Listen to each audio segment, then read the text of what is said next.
Hello दोस्तों, welcome to my YouTube channel. उम्मीद करता हूं कि आप लोग खैरियत से होंगे। आज हम लोग बात करेंगे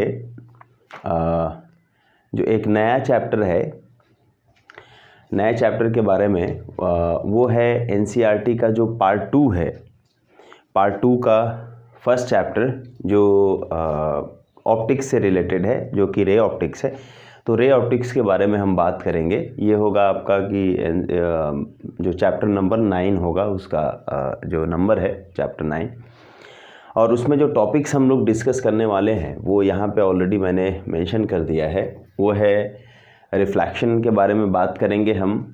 फिर उसके बाद से रिफ्लेक्शन बेसिकली क्या होता है, लॉज क्या क्या है। फिर उसके बाद से हम बात करेंगे कि कुछ जो स्फेरिकल मिरर्स है उसके बारे में, और इन जनरल जो हमारा डिस्कशन पॉइंट होगा वो होगा जैसे कॉन्वेक्स मिरर और कॉनकेव मिरर, जैसा आप जानते हैं। फिर उसके बाद से थोड़ा साइन कन्वेंशन के बारे में यूज़ करेंगे, हम बात करेंगे साइन कन्वेंशन का, image formation due to these mirrors, and then some कुछ डेरिवेशन करने का कोशिश करेंगे। ओके, तो लेट्स स्टार्ट। ये जो चैप्टर है वो है रे ऑप्टिक्स। रे ऑप्टिक्स, जैसा कि नाम अगर आप देखो, रे है फिर ऑप्टिक्स है। ओके, तो ये ऑप्टिक्स क्या है, पहला हम उसकी बात करते हैं कि व्हाट इज़ दिस ऑप्टिक्स। तो ऑप्टिक्स क्या होता है कि it is first of all it is of course related to the light. ये लाइट से, जो विजिबल लाइट है उससे रिलेटेड होता है, रिलेटेड टू विजिबल लाइट। यानी कि हम इसमें करते क्या है कि जो लाइट की प्रॉपर्टी होती है, बेसिकली लाइट का जो नेचर होता है, लाइट का जो प्रोपगेशन होता है, लाइट का जो इफ़ेक्ट होता है, बेसिकली हम उसको इस ब्रांच के अंदर में या इस ऑप्टिक्स के अंदर में हम स्टडी करते हैं। ओके, तो बेसिकली है क्या ये optics. Optics is basically branch of physics in which we deal with the nature of light. हम और जो लाइट होता है उस लाइट के बिहेवियर के बारे में हम स्टडी करते हैं, उसके नेचर के बारे में हम स्टडी करते हैं। तो इन जनरल ऑप्टिक्स का जो पार्ट है, बेसिकली ऑप्टिक्स का जनरली जो पार्ट हम कंसीडर करेंगे वो है एक रे ऑप्टिक्स। ठीक है, ये क्या है, ये रे ऑप्टिक्स है।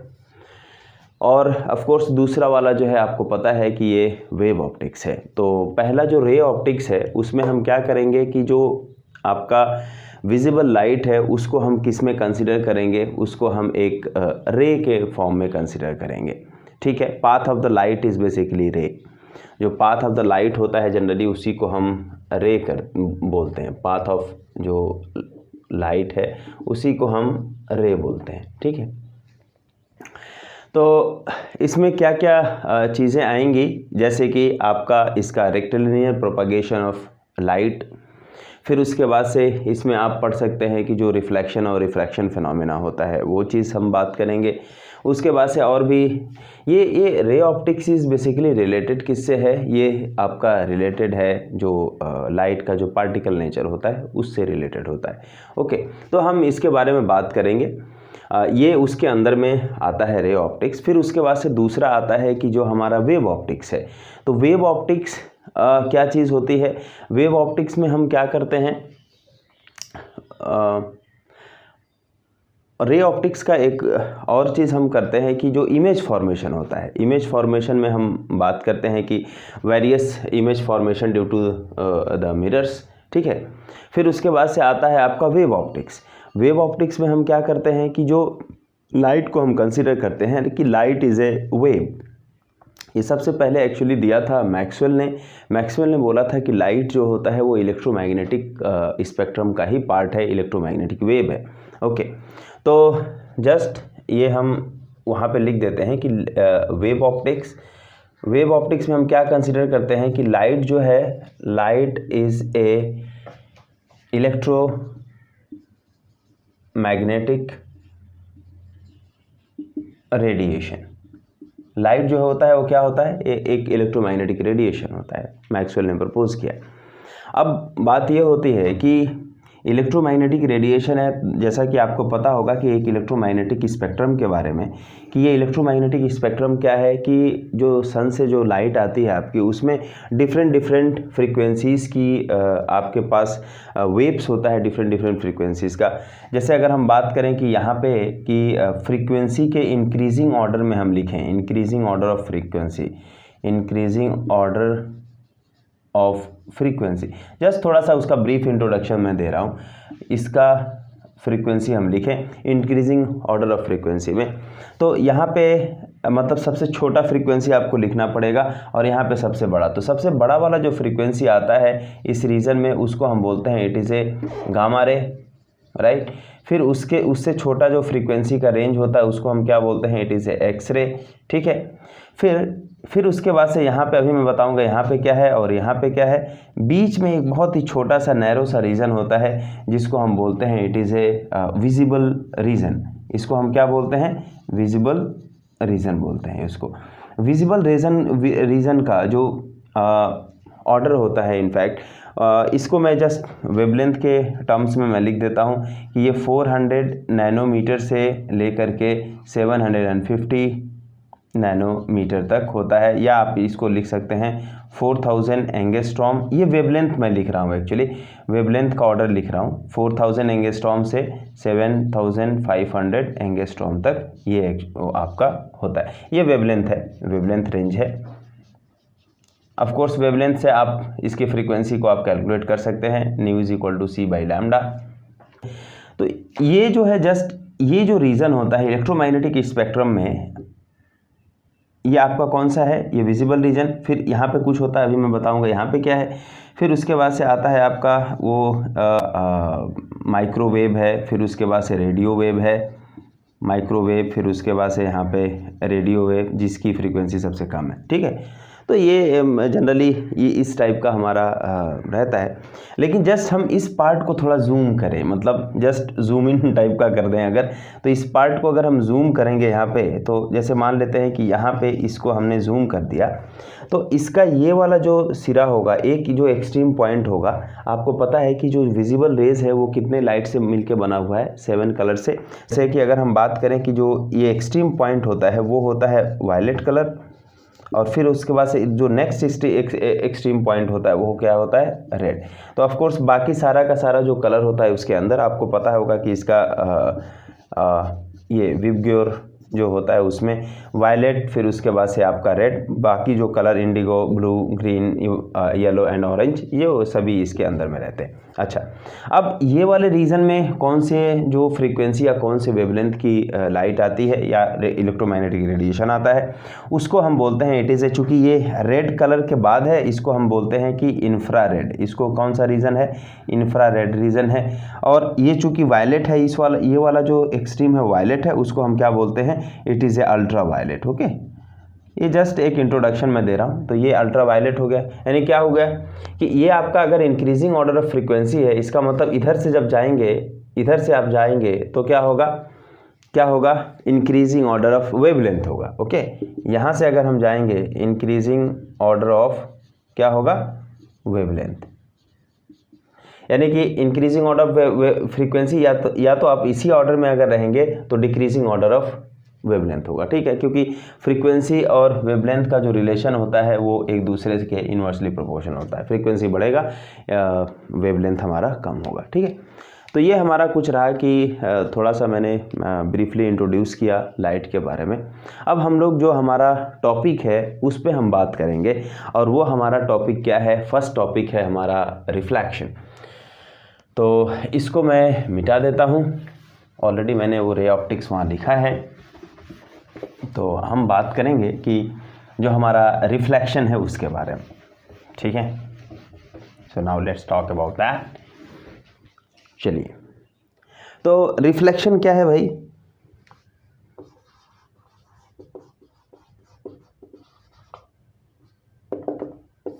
रिफ्लेक्शन क्या होता है, ठीक है। रिफ्लेक्शन एक फिनोमेना है जिसमें अगर आप लाइट कंसीडर करते हैं, जैसे एग्जांपल के तौर पे आपने दो मीडियम कंसीडर किया।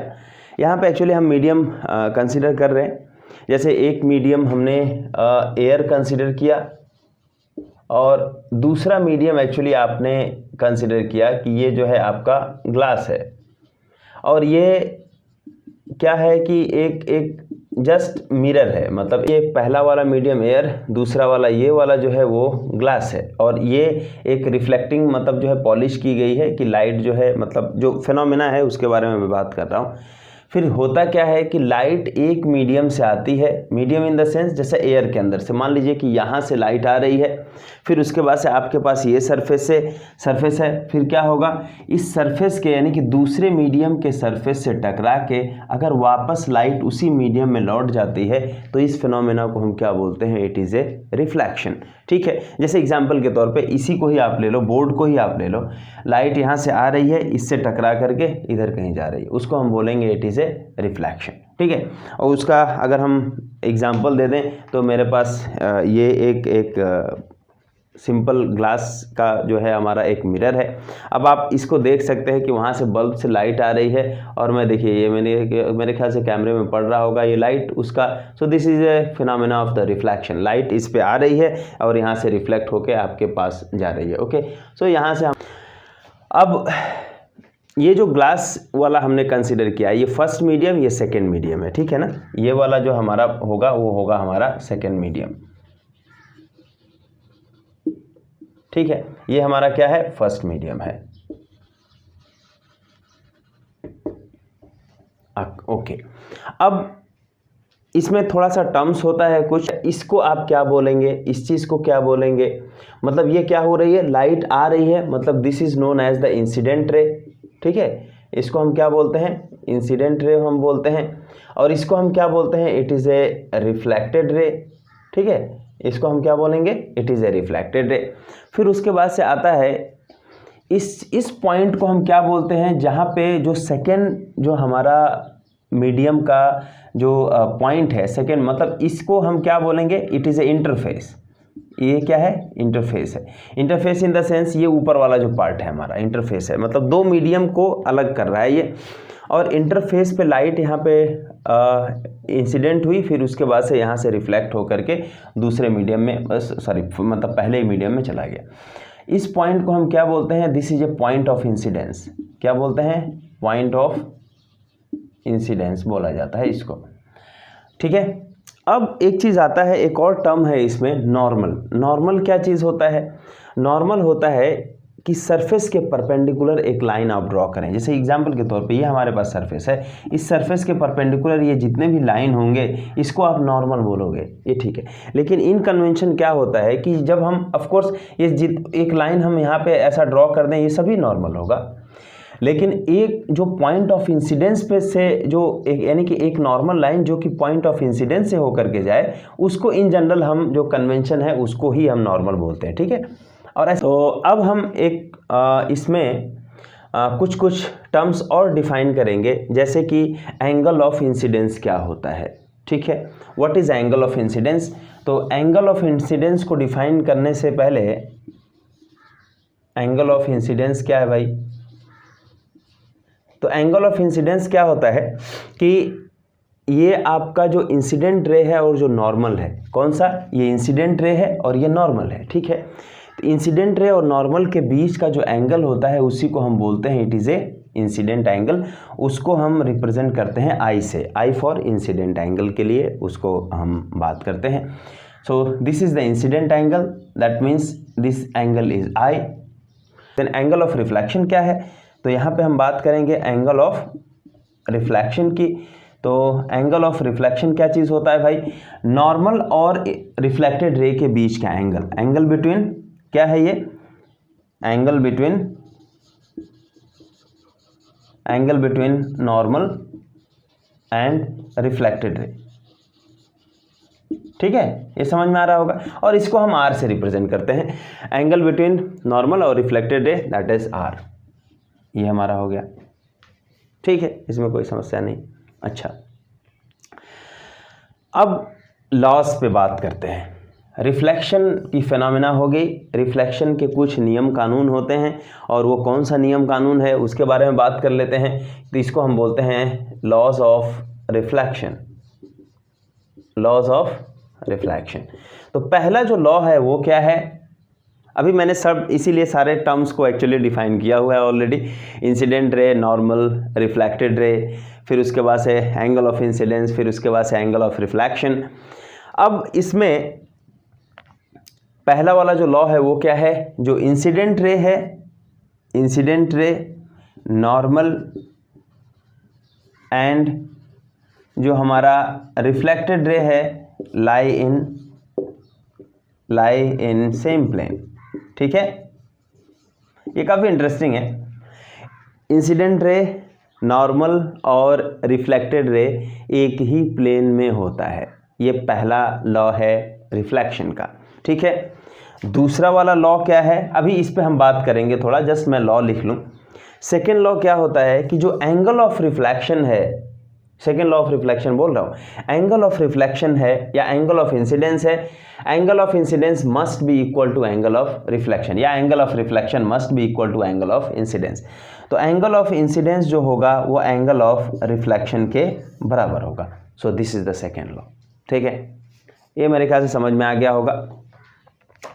तो अब अगर आप बात करें कि पहले ये जो फर्स्ट लॉ है उसके बारे में थोड़ा डिस्कस करते हैं कि incident ray, normal and reflected ray lie in same plane, इसका मीनिंग क्या है, क्या सेम प्लेन का मतलब क्या है, अगर डिफरेंट प्लेन में हो जाएगा तो क्या हो जाएगा, क्या तूफान आ जाएगा। तो उसके बारे में अगर हम बात करते हैं, incident ray, normal and reflected ray lie in same plane, कैसे, उसके बारे में आप बात कैसे करेंगे। जैसे एग्जाम्पल के तौर पर देखिए, मेरे पास अगर हम बात करें कि यहाँ पे एक मेरे पास सरफेस है, जैसे मान लेते हैं यहाँ पे एक सरफेस है, incident ray is this one, incident ray ये हमारा है, और ये सरफेस आप मान लो, इंसिडेंट रे ये है, और ये हमारा क्या है, रिफ्लेक्टेड रे है, और ये हमारा क्या है, सॉरी, ये इंसिडेंट रे, ये हमारा रिफ्लेक्टेड रे, और ये हमारा इसके बीच में कहीं पे नॉर्मल होगा। ओके, ये वाला। तो ये बोल रहा है कि ये इंसिडेंट रे, ये रिफ्लेक्टेड रे, ये नॉर्मल, ये है। ठीक है, ये बोल रहा है कि ये तीनों जो है एक ही प्लेन में लाई करेंगे। इसका मीनिंग क्या होगा, तो जैसे अब पहले उसको ऐसा समझते हैं कि अगर वो एक प्लेन में ना रहे तो मतलब क्या हुआ उसका। तो जैसे अगर हम बात करें कि इसको, इस चीज़ को अगर हम ऐसा पकड़ लें, इसको मान लेते हैं कि हमारा जो नॉर्मल है, normal is like this, like this, normal हमारा कैसा है, ऐसा है। चलो ऐसा कर लेते हैं, ऐसा कर लेते हैं, ऐसा कर लेते हैं। क्या ये जो है लॉ ऑफ रिफ्लेक्शन होगा, क्या ये लॉ ऑफ रिफ्लेक्शन होगा। लॉ ऑफ रिफ्लेक्शन का जो सेकंड लॉ है वो इसमें भी वैलिड है, ऐसा नहीं है कि नहीं वैलिड है। आई जो है आर के बराबर है, कोई बात नहीं, लेकिन क्या फर्स्ट लॉ वैलिड है यहाँ पे। तो जो फर्स्ट लॉ कहता है कि तीनों जो है एक ही प्लेन में लाई करेंगे, इसका मतलब ये हुआ कि अगर हम एक प्लेन ड्रॉ करें, इस प्लेन के अंदर हमारा जो है तीनों चीज़ आना चाहिए। जैसे एग्जांपल के तौर पे अगर हम बात करें कि मेरे पास एक जैसे अगर हम बात करें, मेरे पास ये मान लेते हैं this one is a plane, तो इसका मतलब ये हुआ कि ये मैंने अगर एक प्लेन ड्रॉ किया, इस प्लेन में आप देख सकते हो केवल दो ही चीज़ है, कौन कौन सा, इंसिडेंट रे और रिफ्लेक्टेड रे है, और नॉर्मल कहाँ है, नॉर्मल इस प्लेन से बाहर है। लग रहा है नहीं लग रहा है। इसका मतलब ये हुआ कि ये लॉ ऑफ रिफ्लेक्शन नहीं है। अगर आपने ये एक प्लेन ड्रॉ किया, देखो आप एक प्लेन ड्रॉ किया तो क्या हुआ कि जो हमारा रिफ्लेक्टेड रे है, जो हमारा नॉर्मल है, वो एक प्लेन में लाई कर रहा है, और जो हमारा इंसिडेंट रे है वो इस प्लेन से बाहर चला गया। अगर यहाँ पे आप ड्रॉ कर लोगे तब क्या होगा कि जो इंसिडेंट रे नॉर्मल है वो एक प्लेन में होगा और रिफ्लेक्टेड रे वो बाहर चला जाएगा। इसका मतलब क्या हुआ कि इसको एक प्लेन आपको ऐसा ड्रॉ करना है कि जो तीनों को कंटेन करे, तीनों को कंटेन। यहाँ पे करेंगे तो केवल ये दोनों होगा, यहाँ पे करेंगे ये दोनों, यहाँ पे करेंगे ये दोनों। ठीक है, इसका मतलब कोई प्लेन आपको इस केस में नहीं मिलेगा जो कि तीनों को एक साथ कंटेन करेगा। इसका मतलब हमें क्या करना होगा, हमें इसको इस टाइप से अगर रख लें तब जा करके हमारा ये लॉ ऑफ रिफ्लेक्शन को सेटिस्फाई करेगा, क्योंकि अब आप एक प्लेन ऐसा बना सकते हैं जिसमें तीनों के तीनों आपके मिल जाएंगे। समझ में आ रहा नहीं आ रहा, इसको हम बोलते हैं this is the first law of reflection. Okay, तो ये मेरे ख्याल से समझ में आ गया होगा कि फर्स्ट लॉ ऑफ रिफ्लेक्शन क्या है। और फिर उसके बाद से ये सेकेंड लॉ ऑफ रिफ्लेक्शन क्या है, angle of incidence must be equal to angle of reflection. इसका मतलब ये हुआ कि जब I is equal to r है तो अगर I 30 डिग्री है तो R भी 30 डिग्री होगा। ठीक है, यानी I is equal to I, ऐसा टाइप का है। अब मैं इससे रिलेटेड थोड़ा सा कुछ डिस्कशन कर लेते हैं कि जैसे अगर हम बात करें कि मेरे पास एक सरफेस है। अब एक लाइट यहाँ से आई, ठीक है, इंसिडेंट हुआ। लाइट को एक रे के रूप में मान रहे हैं चूँकि रे ऑप्टिक्स पढ़ रहे हैं। अगर मान लेते हैं कि ये एंगल इज़ 30 डिग्री, अगर ये एंगल 30 डिग्री है और मैं आपको बोलूँ कि आप जो है एक काम कीजिए कि आपको रिफ्लेक्टेड रे ड्रॉ करना है और नॉर्मल ड्रॉ करना है। एक कंप्लीट रे डायग्राम आप इसमें बनाइए। रिफ्लेक्टेड रे मुझे चाहिए और नॉर्मल चाहिए, कैसे ड्रॉ करेंगे? तो देखिए यहाँ पे क्या करना होगा। आपने जब पहचान लिया कि ये इंसिडेंट रे है, कोई दिक्कत नहीं है। इंसिडेंट रे और सरफेस के बीच का एंगल 30 डिग्री है। ये जो है आपका कौन सा एंगल है? ये एंगल ऑफ इंसिडेंस है या नहीं है? एंगल ऑफ इंसिडेंस नहीं है। क्यों? एंगल ऑफ इंसिडेंस का जो डेफिनेशन है वो क्या है? नॉर्मल और इंसिडेंट रे के बीच के एंगल को हम एंगल ऑफ इंसिडेंस बोलते हैं। यानी कि नॉर्मल क्या होगा? जो पॉइंट ऑफ इंसिडेंस हुआ, पॉइंट ऑफ इंसिडेंस से हम एक नॉर्मल ड्रॉ कर लेते हैं। चूँकि रे डायग्राम में स्केल का बहुत इंपॉर्टेंस है, इसीलिए मैं स्केल भी ले लिया हूँ। तो स्केल से आप जो है एक नॉर्मल ड्रॉ कर सकते हैं यहाँ पे। तो हम बात करें, चलिए एक नॉर्मल ड्रॉ हो गया हमारा, ठीक है, वाह क्या बात है। तो अगर ये एंगल 30 डिग्री है तो इसका मतलब ये एंगल कितना होगा? चूँकि पूरा नॉर्मल आपने ड्रॉ किया, इसका मतलब ये हुआ इस सरफेस के परपेंडिकुलर है, 90 डिग्री है। अगर ये 30 डिग्री है तो ये कितना हो जाएगा? 60 डिग्री हो जाएगा, कोई दिक्कत नहीं है। अब आप बताओ कि एंगल ऑफ इंसिडेंस कितना हुआ? तो एंगल ऑफ इंसिडेंस क्या है? नॉर्मल और रिफ्लेक्टेड इंसिडेंट रे के बीच का एंगल। तो इसका मतलब ये हुआ एंगल ऑफ इंसिडेंस जो कि आई होगा। तो आई इज इक्वल टू कितना हुआ? 60 डिग्री। कोई दिक्कत नहीं है। क्या आप रिफ्लेक्टेड रे को बना सकते हैं? Answer is yes. आपके पास लॉ ऑफ रिफ्लेक्शन है। लॉ ऑफ रिफ्लेक्शन क्या बोलता है कि जो एंगल ऑफ रिफ्लेक्शन है must be equal to angle of incidence. और एंगल ऑफ रिफ्लेक्शन किसके बीच में बनता है? नॉर्मल और रिफ्लेक्टेड रे के बीच में। और यानी कि नॉर्मल आपका ये है और रिफ्लेक्टेड रे आप बनाएंगे, वो कैसे बनाएंगे? जस्ट आर जो होगा वो आई के बराबर होगा, यानी कि 60 डिग्री एंगल देते हुए आप एक लाइन ड्रॉ कर लेंगे। एक लाइन जैसे ही आपने ड्रॉ किया, ये लाइन मान लेते हैं, हम ड्रॉ कर लेते हैं। ये जो लाइन होगा ये हमारा क्या होगा? रिफ्लेक्टेड रे को रिप्रेजेंट करेगा। यानी कि this angle must be equal to 60 डिग्री। समझ में आ रहा है नहीं आ रहा है? तो ये हमारा क्या हुआ? इंसिडेंट रे, ये हमारा normal, and this is reflected ray हमारा हो गया, बन गया आराम से, ठीक है। यानी कि इसमें हमें क्या चीज़ को याद रखना है? जस्ट लॉ ऑफ रिफ्लेक्शन को आप याद रखो। स्पेशली जो सेकेंड लॉ, ऑफ कोर्स दोनों आपको याद रखना है। दोनों याद रखेंगे, हमारा जो रे डायग्राम है वो बहुत ही आसानी से बन जाएगा, ठीक है। अब इसमें से एक और प्रॉब्लम देखते हैं, एक और जस्ट थोड़ा इंटरेस्टिंग चीज़ देखते हैं कि अगर मान लेते हैं कि एग्जाम्पल के तौर पे अगर आपके पास एक ये प्लेन सिंपल ग्लास प्लेट है, मतलब मिरर है, मिरर कंसिडर कर रहा हूँ। यहाँ पे लाइट जो है ऐसा करके इंसिडेंट हो रहा है, मतलब ये जो है इस सरफेस के परपेंडिकुलर ही इंटर हो रहा है, मतलब ये 90 डिग्री है आपका, ठीक है। ये हमारा जो इंसिडेंट रे है वो हमारा 90 डिग्री पे इंसिडेंट हो रहा है, ये है। अब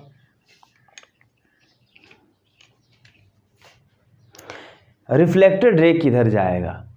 तो मेरे ख्याल से गेस कर सकते हैं ऑफ कोर्स कि जो रिफ्लेक्टेड रे होगा वो किधर जाएगा। तो मैं अगर बोलूं कि यार रिफ्लेक्टेड रे जो है इस तरीके से जाएगा, क्या सही होगा?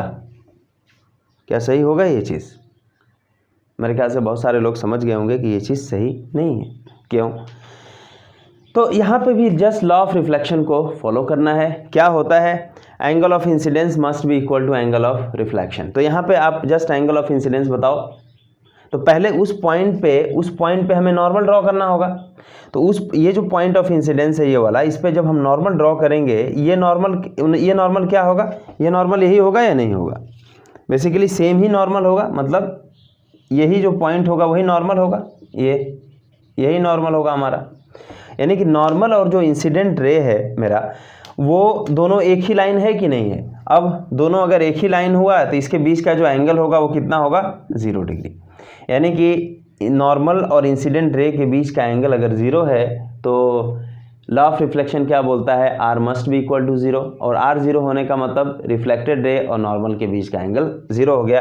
इसका मतलब रिफ्लेक्टेड रे और नॉर्मल के बीच का एंगल हम बात करें तो यहाँ पे तो कुछ फाइनाइट एंगल बन रहा है जो कि 0 नहीं है। इसका मतलब क्या हो जाएगा, हम क्या करेंगे, नॉर्मल रिफ्लेक्टेड रे को भी उसी डायरेक्शन में हम बना देंगे, तो नॉर्मल और रिफ्लेक्टेड रे के बीच का एंगल 90 डिग्री 0 डिग्री हो जाएगा। ठीक है, यानी कि जब लाइट अगर किसी सरफेस के परपेंडिकुलर अगर इंसिडेंट होता है तो वो उसी जो मतलब अपने ही पाथ को रिट्रेस कर लेगा। ठीक है, मतलब अगर नॉर्मल के इंसिडेंट अगर सरफेस के नॉर्मल होता है तो उसी पाथ में चला जाएगा।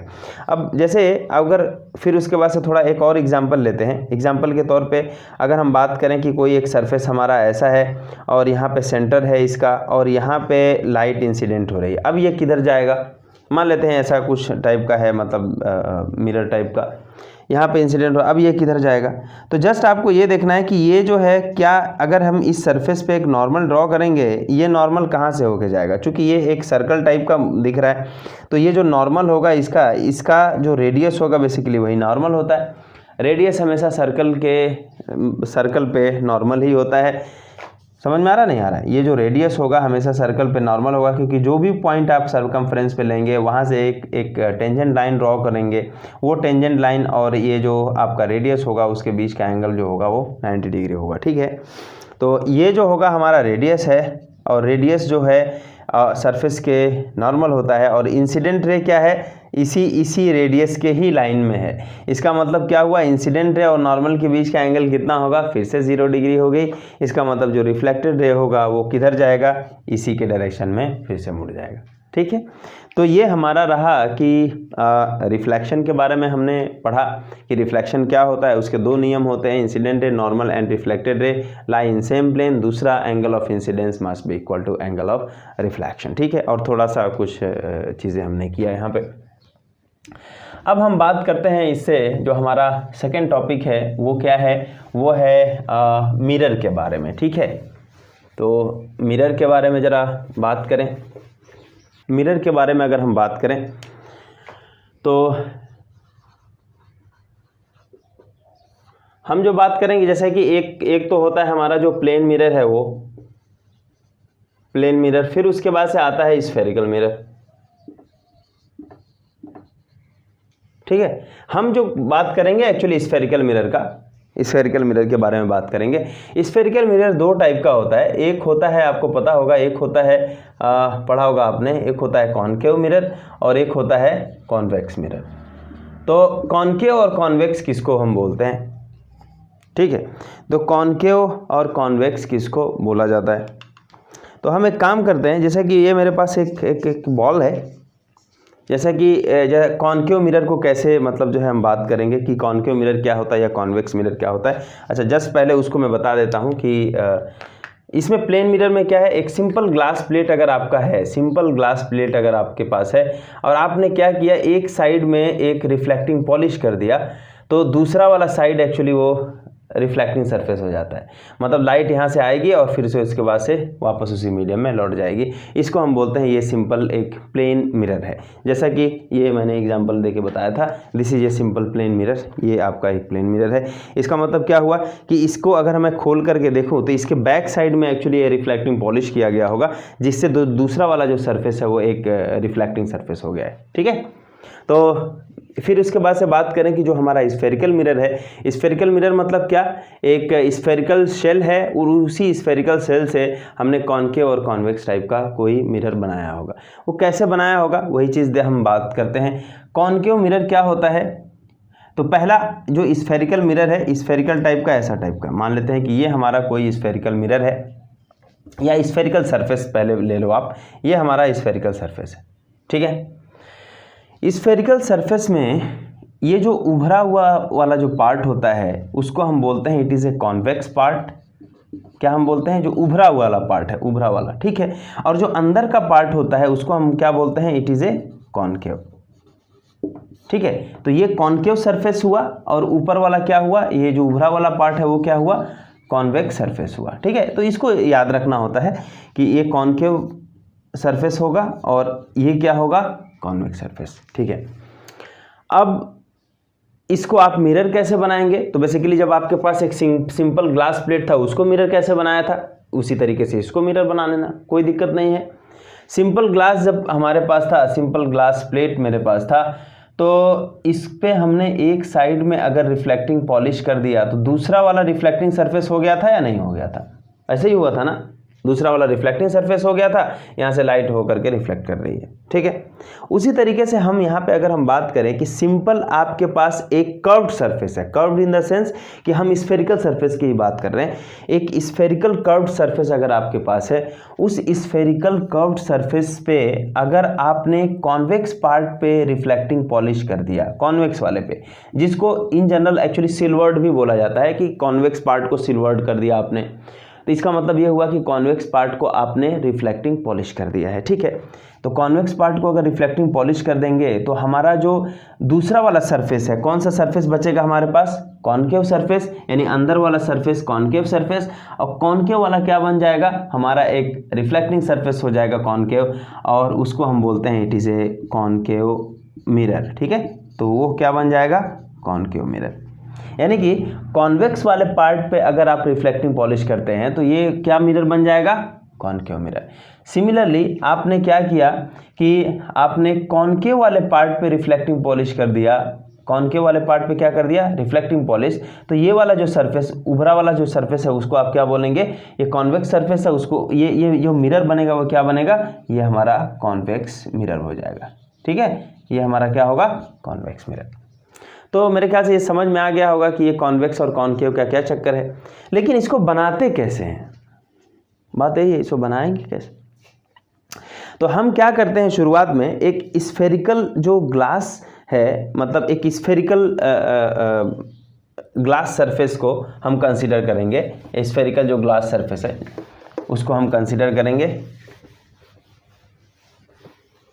जैसे कि एक स्फेरिकल ग्लास सरफेस आपका है, ये स्फेरिकल ग्लास सरफेस अगर आपका है, इसको हमने क्या किया, यहां से कहीं से काट दिया, ठीक है। मतलब स्फेरिकल ग्लास सरफेस आपने लिया, अंदर से खाली है, ये भरा हुआ नहीं है, भरा हुआ की बात नहीं कर रहा, मतलब सॉलिड स्फीयर नहीं है, या सॉलिड ग्लास का स्फीयर नहीं है, ये क्या है, स्फेरिकल शेल टाइप का है, स्फेरिकल ग्लास शेल, ठीक है। और उसको हमने क्या किया, यहाँ से एक मतलब एक पार्ट को इसको काट के निकाल दिया। अच्छा, जैसे ही आप इसको काट के निकाल दोगे, ये कैसा दिखने वाला है, ऐसा दिखेगा या नहीं दिखेगा, साइड से देखेंगे तो ऐसा दिखेगा, लेकिन अगर आप सामने से देखो तो, सामने से देखेंगे तो ऐसा करके दिखेगा, मतलब ऐसा करके मुझे सामने से दिख रहा है ये, तो सामने से कैसा दिखेगा, क्या सामने से ऐसा करके दिखेगा या नहीं दिखेगा, ऐसा टाइप का, बाउल टाइप का, मतलब कैसा दिखने वाला है। अब अच्छा, जैसे उसको हम ऐसा कर सकते हैं, ये मेरे पास एक स्फेरिकल शेल है, ऑफ कोर्स ये ग्लास का नहीं है, प्लास्टिक बॉल है, इसके अंदर जो है वो हमारा पूरा खाली है, इसके अंदर खाली है, ठीक है, ये पूरा खाली है। इसको मैं एक काम करूंगा कि अगर मान लेते हैं एक इसको काट दें साइड से, थोड़ा सा इसको काट दें ऐसा करके, ऐसा मान लेते हैं, छोटा सा पार्ट को हम ऐसा काट दें ऐसा, और काट करके निकाल दें, ये कैसा दिखेगा सामने से, सामने से हमारा ऐसा दिखेगा कि नहीं दिखेगा, ये देखिए ये पार्ट ऐसा दिख रहा है, ऐसा करके दिख रहा है, नहीं दिख रहा है, ठीक है, ऐसा दिख रहा है।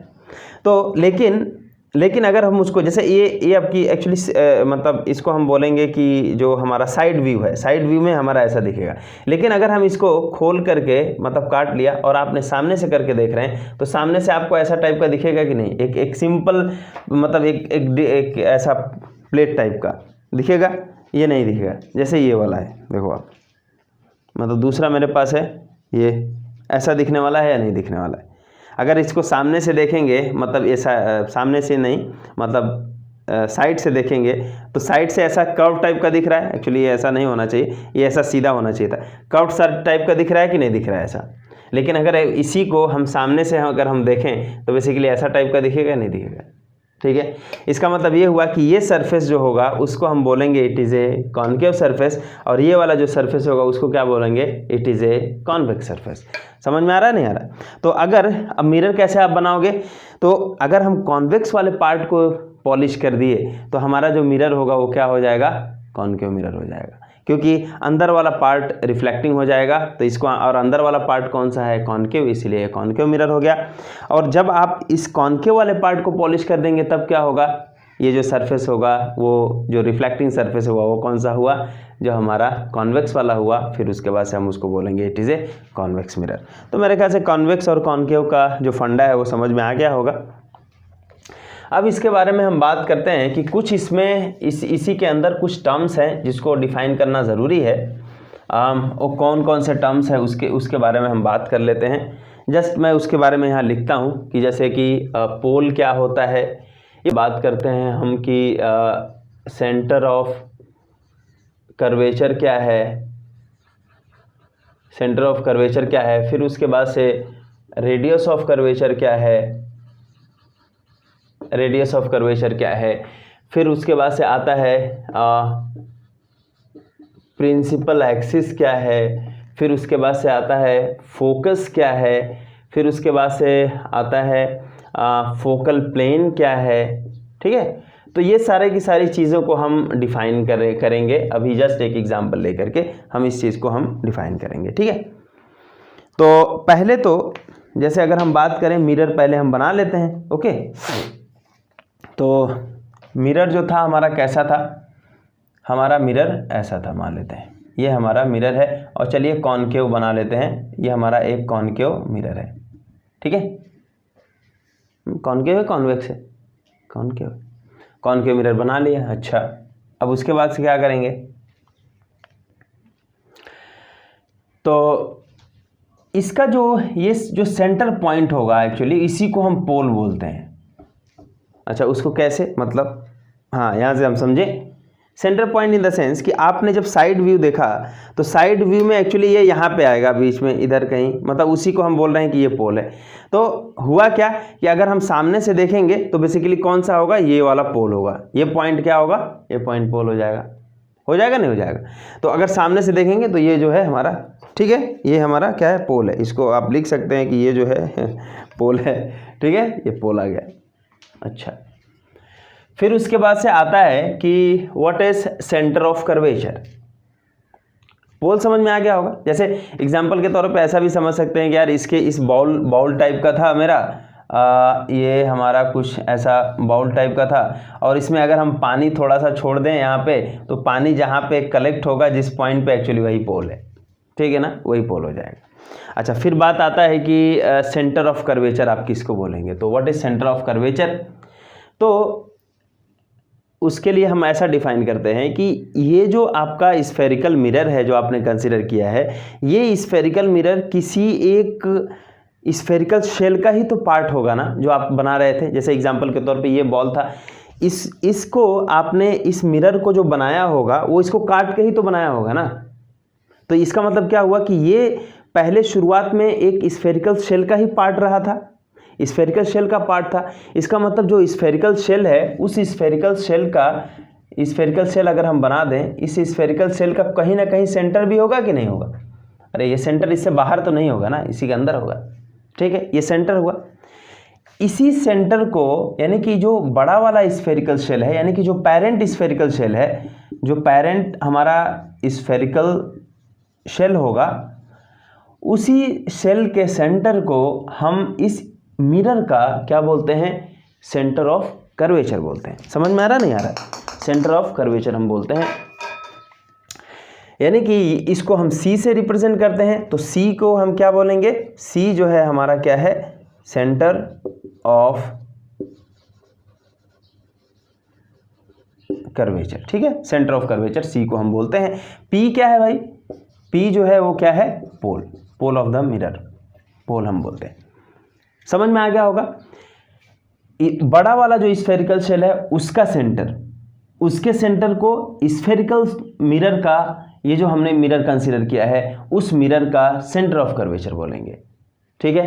अच्छा, अब एक बात बताओ कि इसको कहीं से भी एक लाइन अगर हम बना दें, एक लाइन अगर हम ड्रॉ करें, जैसे यहाँ से यहाँ मिला दें, इसके सरफेस से अगर हम मिला दें, इस लाइन को क्या बोलेंगे, इस लाइन को क्या बोलेंगे, ये रेडियस होगा या नहीं होगा, क्योंकि ये आपका एक स्फेरिकल शेल है, सेंटर और उसके सरफेस को मिलाने वाला जो लाइन है उसको हम रेडियस बोलते हैं। तो जैसे एग्जाम्पल के तौर पे हमने कोई एक लाइन यहाँ पे ड्रॉ किया, मतलब ये हुआ कि मिरर से और सेंटर ऑफ कर्वेचर से आप कोई लाइन जब ड्रॉ करते हैं तो वो क्या होता है, वो radius of the spherical shell होता है, और उस रेडियस को हम बोलते हैं radius of curvature of the mirror. तो रेडियस ऑफ कर्वेचर को मतलब यहाँ पे अगर हम बात करें, ऑफ कोर्स कोई भी होगा, मतलब मिरर से कोई भी लाइन आप ज्वाइन कर देंगे सेंटर को, वो हमारा एक रेडियस ऑफ कर्वेचर ही होगा, ठीक है। तो रेडियस ऑफ कर्वेचर जैसे कि अगर हम P से भी अगर मिला दें तो CP जो है, CP को हम क्या बोलेंगे, CP is the radius of curvature. समझ में आ रहा नहीं आ रहा, रेडियस ऑफ कर्वेचर मतलब स्फेरिकल जो हमारा आपका सरफेस है, स्फेरिकल सरफेस का जो रेडियस होगा उस रेडियस को मिरर का रेडियस ऑफ कर्वेचर बोलेंगे। जैसे सेंटर को क्या बोल रहे थे कि सेंटर को मतलब स्फेरिकल सेल के सेंटर को मिरर का सेंटर ऑफ कर्वेचर, तो उसी तरीके से स्फेरिकल सेल के रेडियस को मिरर का रेडियस ऑफ कर्वेचर बोलेंगे, ठीक है ना। ओके, अब बात आता है, यानी कि यहाँ तक हो गया पोल, सेंटर ऑफ कर्वेचर और रेडियस ऑफ कर्वेचर। फिर उसके बाद से बात करते हैं principal axis. What is principal axis? Ray optics में एक्चुअली प्रिंसिपल एक्सिस बहुत इंपॉर्टेंट एक्सिस होता है। उसको हम क्या बोलेंगे, प्रिंसिपल एक्सिस को कैसे डिफाइन करेंगे? तो प्रिंसिपल एक्सिस को आप ऐसा डिफाइन कर सकते हो, जैसे ये हमारे पास हमने लिया था कॉनकेव मिरर, ये हमारा पोल हो गया था, ये हमारा सेंटर ऑफ कर्वेचर हो गया था। तो एक लाइन जो सेंटर ऑफ कर्वेचर और पोल से होके जाए, एक लाइन जो हमारा किससे होके जाए, सेंटर ऑफ कर्वेचर और पोल से, तो एक लाइन है जो कि सेंटर ऑफ कर्वेचर और पोल से होकर के जाए, उसको हम बोलते हैं it is a principal axis. उसको हम क्या बोलते हैं, it is a principal axis.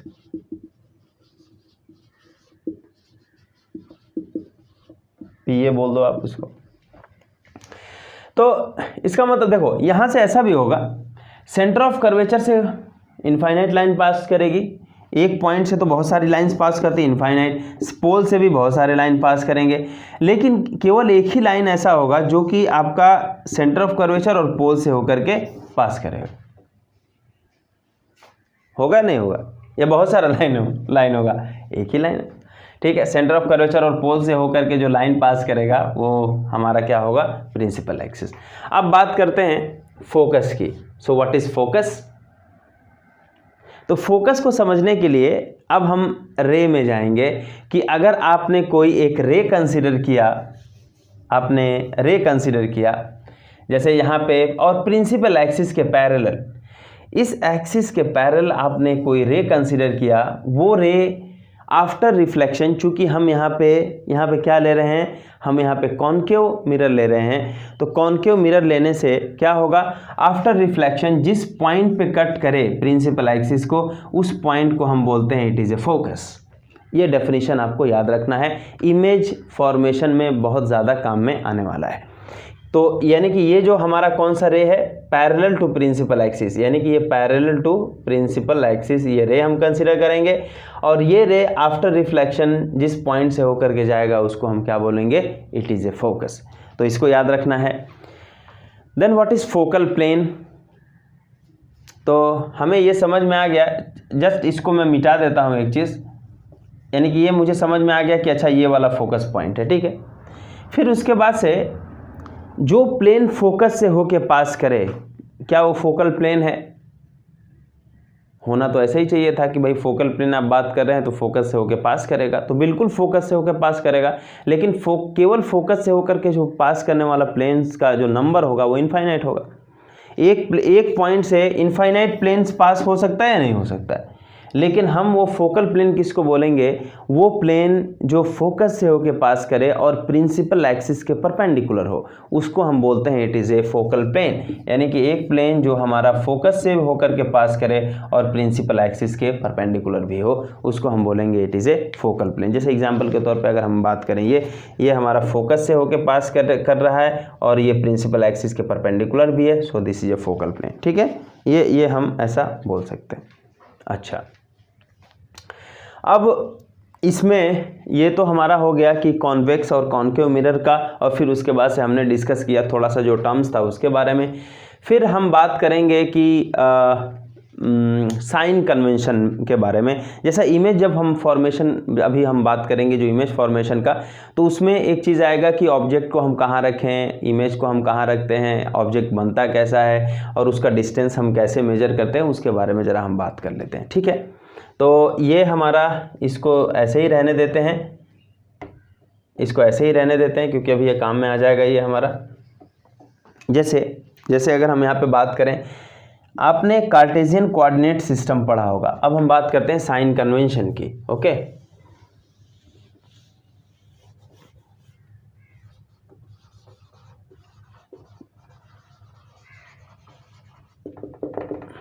Sign convention की आपने कार्टेशियन कोऑर्डिनेट सिस्टम पढ़ा है या नहीं पढ़ा है? तो जो x, जैसा ये है x डैश एक्सिस, ये है y डैश एक्सिस और ये है 0। x एक्सिस और y एक्सिस जहाँ एक दूसरे को कट करते हैं उसको हम ओरिजिन बोलते हैं, जिसको हम o से या मतलब o से ऑफ कोर्स रिप्रेजेंट करते हैं। ठीक है, ये ओरिजिन हो गया जिसका कोऑर्डिनेट 0 0 होता है। तो ये क्या हुआ, एक फ्रेम ऑफ रेफरेंस हुआ जिससे हम किसी पोजीशन को मेज़र करते हैं। तो जैसे एग्जांपल के तौर पे इसका मीनिंग क्या हो, क्यों इसका ज़रूरत हुआ, तो क्यों इसका ज़रूरत हुआ, बहुत ज़रूरी है इसका। उसका रीज़न ये है कि जैसे कि अगर हम बात करें कि ये एग्जांपल के तौर पे कि अगर मान लेते हैं इस फ्लोर पे कोई एक पॉइंट आप कंसिडर कर लो, मैं बोलूँ कि इस पॉइंट का पोजीशन आप बताइए, कैसे बताएंगे? तो फिर आप कैसे बोलोगे कि इसका पोजीशन मतलब जो है आप बताओ। चलो फ्लोर पे आपने एक बॉल रखा हुआ है, उस बॉल का पोजीशन क्या होगा? तो आप क्या करोगे, आप जो है कहीं ना कहीं ढूंढोगे यार कहाँ से हमको बताना है। जैसे एग्जांपल के तौर पे वहाँ पे कोने में मतलब जो है हम उसको कोऑर्डिनेट एक्सिस मान लें, ओरिजिन वहाँ पे मान लें, या ओरिजिन दूसरे कोने के मान लें, तीसरे कोने के, चौथे कोने, कहाँ पे।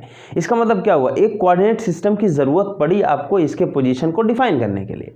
उसी तरीके से यहाँ पर भी है, कार्टेशियन कोऑर्डिनेट सिस्टम में किसी भी पॉइंट के पोजीशन को डिफाइन करने के लिए हमारा of course different coordinate systems में है, जिसमें एक कार्टेशियन कोऑर्डिनेट सिस्टम भी है। ठीक है, कार्टेशियन कोऑर्डिनेट सिस्टम हम बात यहाँ पे कर रहे हैं, सिस्टम है। ठीक है, इसमें पोजीशन को हम कैसे डिटरमाइन करते हैं, तो आपको पता है कि इसको हम फर्स्ट क्वाड्रेंट बोलते हैं, इसको हम सेकंड क्वाड्रेंट बोलते हैं, इसको हम थर्ड क्वाड्रेंट बोलते हैं और इसको हम फोर्थ क्वाड्रेंट बोलते हैं। फर्स्ट क्वाड्रेंट में ये x भी पॉजिटिव, y भी पॉजिटिव, इधर निगेटिव, मतलब x निगेटिव, इधर y निगेटिव, y पॉजिटिव। इसका मतलब यहाँ पे आपको पता होगा कि x क्या होता है, पॉजिटिव होता है, यहाँ पे x निगेटिव हो जाता है, y पॉजिटिव, यहाँ पे दोनों निगेटिव होते हैं, यहाँ पे x पॉजिटिव और y निगेटिव हो जाता है। लेकिन अब बात करते हैं कि जैसे कोई डिस्टेंस मेरे पास यहाँ है, कोई पॉइंट यहाँ पे है, इस पॉइंट का जो पोजीशन होगा, इस पॉइंट का पोजीशन पॉजिटिव होगा या निगेटिव होगा, आप ये बताओ। इस पॉइंट का पोजीशन क्या होगा?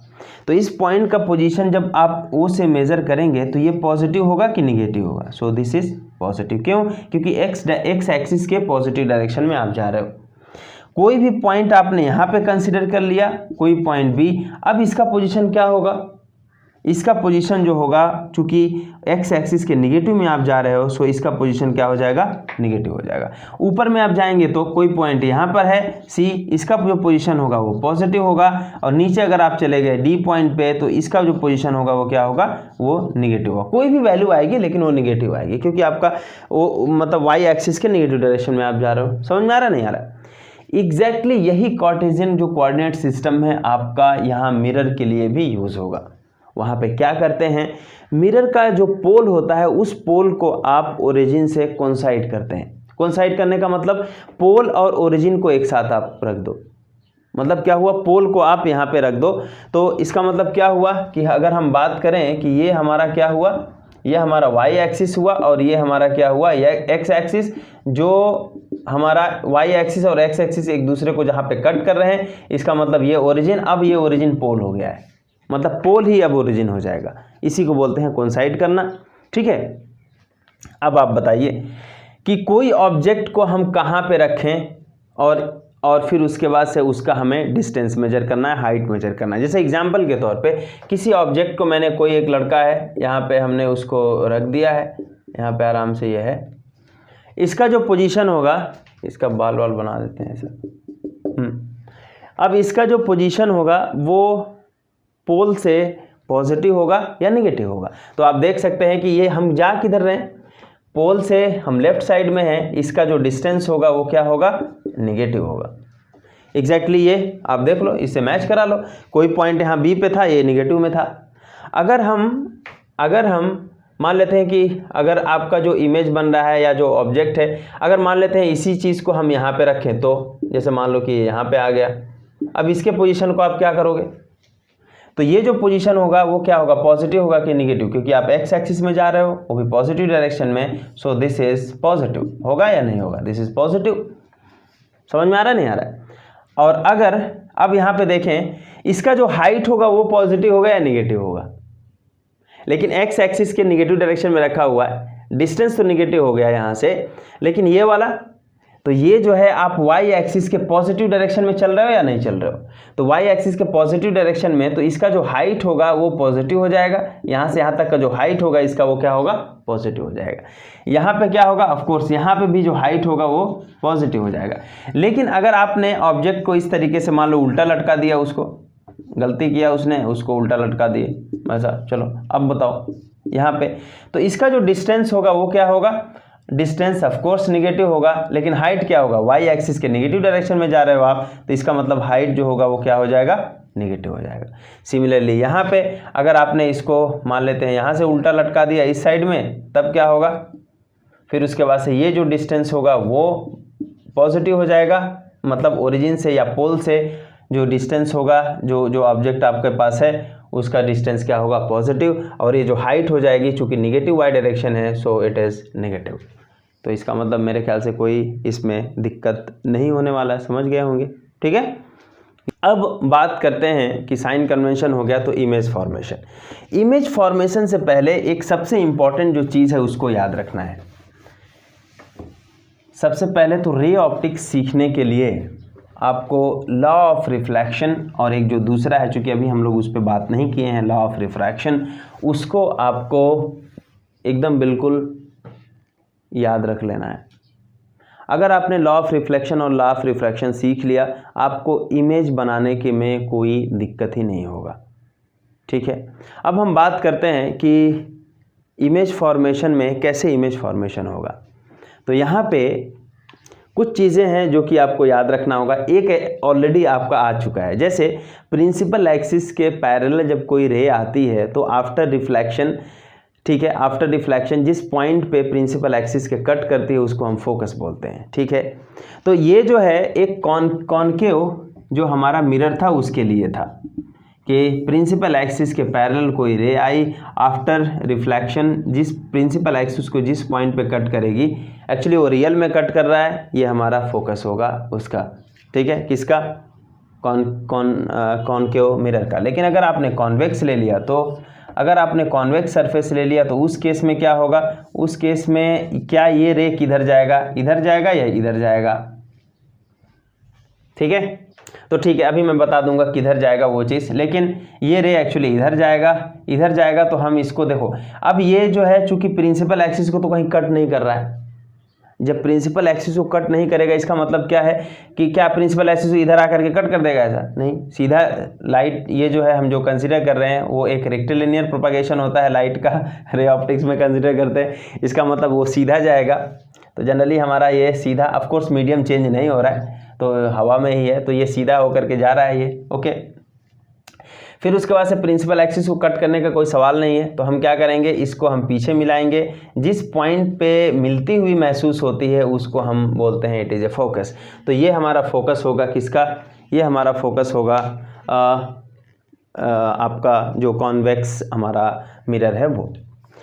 अब यहाँ पे अब मैं बता रहा हूँ कि इसमें जब प्रिंसिपल एक्सिस के पैरेलल कोई रे आती है तो फोकस से होकर के जो पास कर रहा है उसके बारे में थोड़ा बात करते हैं। काफ़ी इंटरेस्टिंग बात है कि जैसे ये मेरे पास एक कॉनकेव हमने मिरर ले लिया, ये हमने पोल हमारा होगा, यहाँ पे कहीं पे centre of curvature, just guess कर सकते हैं, मतलब ऐसा बनाया सेंटर ऑफ कर्वेचर। अब एक्यूरेटली थोड़ी करना है, ये हमारा जस्ट रे डायग्राम बनाने का तरीका है। इसको हमने ऐसा कुछ बनाया कि हाँ सर्कल है, इसका सेंटर जो होगा उसका सेंटर ऑफ कर्वेचर हो जाएगा। और यहाँ पे कहीं पे मान लेते हैं कि अच्छा फोकस आप बनाओ ही नहीं तो भी कोई इश्यू नहीं है।